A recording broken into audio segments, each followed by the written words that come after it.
Alrighty, folks, welcome to our NBA free pick video here today for Monday, January 8th, 2024. Of course, my name is Brock Page. I've been dishing out free sports picks right here on YouTube since 2016.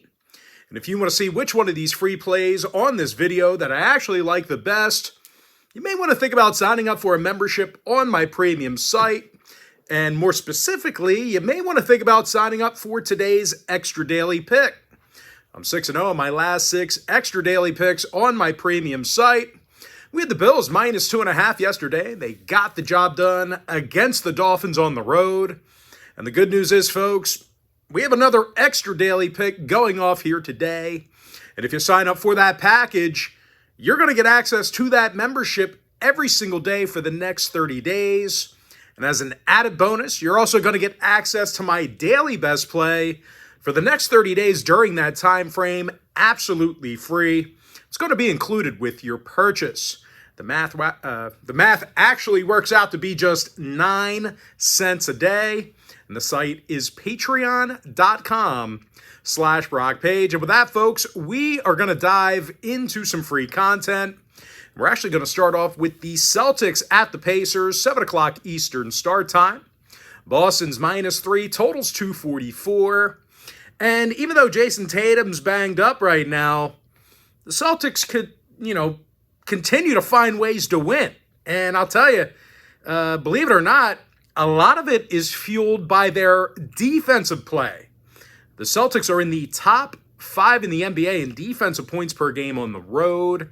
And when it comes to rebounding the basketball, nobody's doing it better away from home than Boston. They currently lead the NBA right now in defensive boards on the road. Drew Holiday grabs 6.5 rebounds a game, 41% shooting from three-land. And speaking of offensive production, Jaylen Brown averages over 22.5 points a night himself.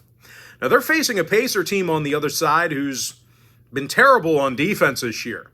Indy's allowing over 124 points a game, and their opponents are making nearly 51% of their field goals against them. And no real surprise here, folks. The Pacers allow more points in the second quarter than any other club in the NBA.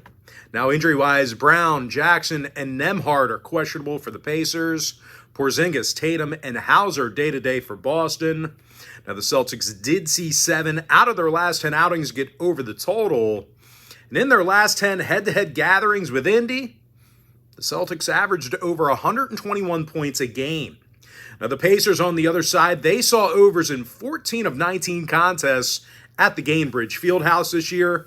Give me Boston -3 over 244. Next game, Bulls, Hornets, 7 o'clock Eastern tip-off. Chicago's the 6-point favorite, totals 217. And I'll tell you, the Bulls should get a nice spark here tonight. Looks like both Zach LaVine and Nikola Vucevic should be suiting up here tonight. And I'll tell you, even with those guys mostly banged up, the Bulls did still manage to get the W in 6 out of their last 10 ball games. They are one of the tougher teams in the NBA to shoot against. Matter of fact, the Bulls are currently in the top 3 in the league in field goals allowed per game. And fortunately for them, they're facing one of the worst offensive teams in the Eastern Conference in the Hornets. These guys are a bottom 3 point producing team in the East. When it comes to shooting the deep ball, they're also in the bottom 5 in the entire league in 3-pointers made per game. Now, injury-wise, Hayward, Ntilikina, and Ball are still inactive. Washington and Williams have also been scratched.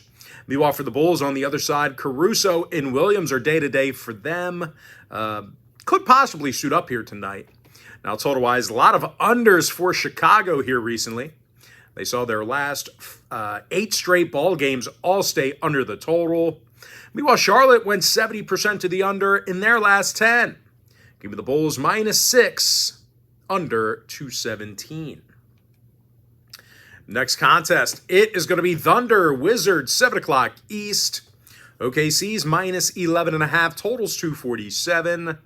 Now, I'll tell you, OKC should be able to steamroll these guys here tonight. They're currently the best 3-point shooting team in the game. And when it comes to shooting from the stripe, OKC makes a league best 84% of their free throws. Shai Gilgeous-Alexander averages a team-high 31.5 points a game. He's fourth in the league in scoring. And the following is a list of OKC players who are shooting over 40% from three-land. Get ready. Wiggins, Wallace, both Williams, Waters, Joe, Dort, Bertans, and Holmgren, all shooting over 40% from beyond the arc. Actually, not quite Holmgren. He's officially 39.6%. So, anyway, OKC, it's a high standard there when it comes to the deep ball. But regardless of that, what I'm trying to tell you here is these guys are deadly shooting from long range. And unfortunately for Washington, they're allowing more shots per game from the field than any other roster in the league. And it should come as no surprise. The Wizards are dead last in defensive boards, and they're allowing a league worst 126 points a game. Now, injury-wise, Shamet and Wright are questionable for Washington. And when it comes to the total, the Wizards have seen 60% of their home games get over the total. Meanwhile, OKC's gone 9-3 to the over in their last dozen out-of-conference games. Give me OKC minus 11.5, over 247. Next game, Rockets Heat, 7:30 East. Miami is -4, totals 219.5. And even though the Heat's not particularly known for their offensive prowess, similar to OKC, they are dangerous shooting the long ball. I know I just sang the Thunder's praises, but Miami's also a top 3 shooting team from beyond the arc themselves. Tyler Hero knocks down over 41% of his three-pointers. He's the team leader in scoring. Bam Adebayo, he's also averaging 22 points a game himself, and he's grabbing double-digit rebounds. Now, they're taking on a Rockets team who does not play well on the road. As a matter of fact, these guys have been downright bad away from Houston out of 13 contests this year on the road. The Rockets actually got the W only 3 times. And a lot of that is due to some poor offensive output. These guys are currently a bottom 5 field goal making team in the league. Leading scorer Alpi Sengun, he makes just 29% of his three-pointers. Green and Van Fleet, they're both shooting just 40% from the field respectively. And when it comes to the injury list, Tari Eason is questionable with a leg injury. Looks like he could be sitting out here tonight. Now for Miami on the other side, Butler and Highsmith are still out for them. Now Miami's last 5 straight all fell under the total. Looking at unders against the likes of the Suns, Lakers, and Clippers. And in their contest against the Western Conference this year, the under cashed in 80% of those outings. Now, Houston on the other side, they saw unders in 5 out of their last 9 themselves. Give me the Heat -4, under 219.5. All right, next matchup, Jazz Bucks, 8 o'clock Eastern start time. Milwaukee's the 10-point favorite, totals 245. And as dominant as the Bucks have been at home, this is a team who doesn't cover the point spread all that well. Now, more recently, the Bucks failed to cover in their last 4 straight games. And I'll tell you, when they play at the Fiserv, it's been equally as bad. Out of 19 total contests in their own building, the Bucks covered in only 36% of those games. And a lot of that is due to some poor defensive effort. And I'll tell you, much to my surprise, this is actually a poor defensive rebounding team.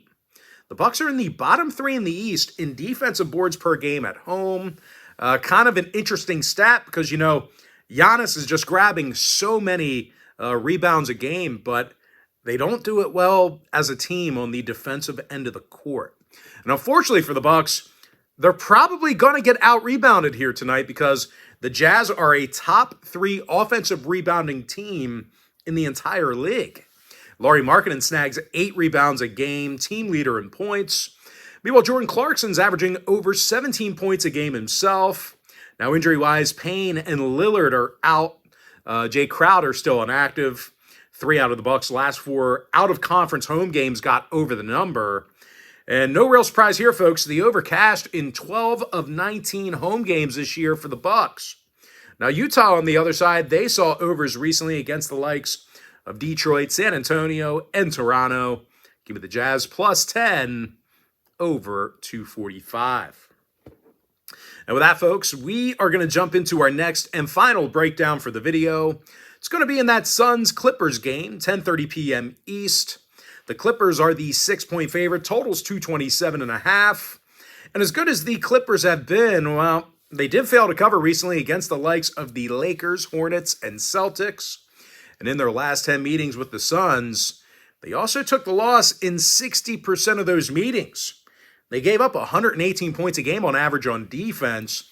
So if you're into historical trends, certainly want to think about that one there. And unfortunately for them, they're going to have to slow down Kevin Durant, who averages over 29.5 points a game when it comes to shooting from three land. KD's drilling over 47% of his attempts from beyond the arc. Now, Grayson Allen's making 47% of his three-pointers as well. And even though this is a bit of a quirky stat, for some reason, Phoenix really comes out of halftime hot. They're a top 5 third-quarter scoring team in the league. Now, injury-wise, Gordon, Ball, and Little are questionable for the Suns. Diabate is still out for the Clippers. When it comes to the total, the Clippers are 13-5 to the under in their own building. Meanwhile, Phoenix saw 6 out of their last 9 in-conference road games stay under the line. Give me the Suns plus 6. Under 227.5. And with that, folks, now it is time for our quick pick recap. Give me the Celtics minus 3 over 244. Bulls minus 6 under 217. Thunder minus 11.5 over 247. I'm 6-0 in my last 6 extra daily picks on my premium site. The link is in my bio. Heat minus 4 under 219.5. Jazz plus 10 over 245. With my next and final free pick for the video, give me the Suns plus 6 under 227.5. And with that, folks, that's going to do it for me. Don't forget to check me out on my premium page. Now, if you do end up getting a membership here today on patreon.com/BrockPage, just a friendly reminder, you're going to get access to that membership every single day for the next 30 days. As an added bonus, you're also going to get access to all of my cheaper memberships absolutely free. They're going to be included with your purchase. That's why I always tell folks that Chairman Package, it's a full access, all-inclusive membership. It gives you access to every single premium selection of mine, every single package, every single day for the next 30 days. As an added bonus, you also get access to my Chairman podcast absolutely free. It's included with your purchase. But most importantly, guys, gotta thank you for joining me right here on the free video. Really hope you enjoyed all this great free content, all this great free information. And with that said, folks, happy Monday to you. Best of luck to you. And I look forward to seeing you later on today on my premium site at patreon.com/BrockPage.